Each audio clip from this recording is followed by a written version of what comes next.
ప్రత్యక్షత తీసుకొచ్చినవాడు. ఆయన శిరస్సు కిందికి రండి, ఆయన మహిమపరచండి, గణపరచండి. ఆరాధన ఆరాధన.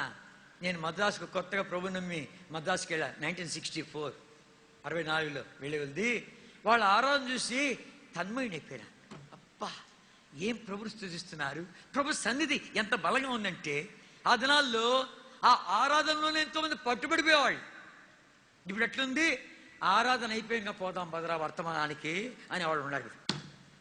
ప్రభుని ప్రేమించే ప్రేమ నేర్పించాడు. ఒకడు భయంకరుడు, దుర్మార్గుడు, నరహంతకుడు.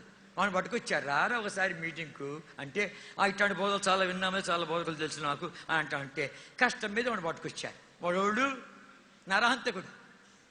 ఒకడిని చంపి వాడిని పొట్ట పేగులు తీసి ఆ చచ్చిపోయిన వాడి యొక్క భార్య దగ్గరికి వెళ్ళి, నీ పెరిమిటి పొట్టబేగులివి వండు తింటా అన్నాడు. అంత దుర్మార్గుడు.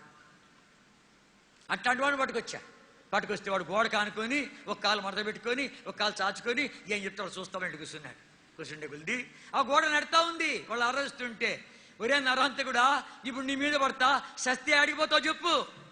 కదిలింది ఆ స్థలం కదిలింది కనుక, ఏరా గోడ మీద పడుతుందా అని తాగుతుంటే అది నెడుతుంది ఆయన కనుక, ఇప్పుడు నీ మీద పడతా, నరహంతకుడా శస్తి ఆడిపోతావు చెప్పు అని అక్కడికక్కడే మారుమోసి పొందాడు. గొప్ప దైవజనుడాడు. ఆ రీతిగా ఆ వచ్చిన వాళ్ళు అలాగే ప్రభు నమ్మేయడమే. ఇక్కడ దేవుడున్నాడు, యెహోషమ్మా, ఇక్కడ ఆయన సన్నిధి ఉంది, ఆయన స్వరం ఉంది, ఆయన మాట్లాడుతున్నాడు.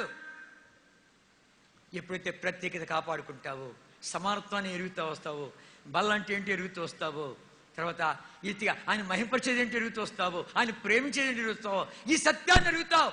లేకపోతే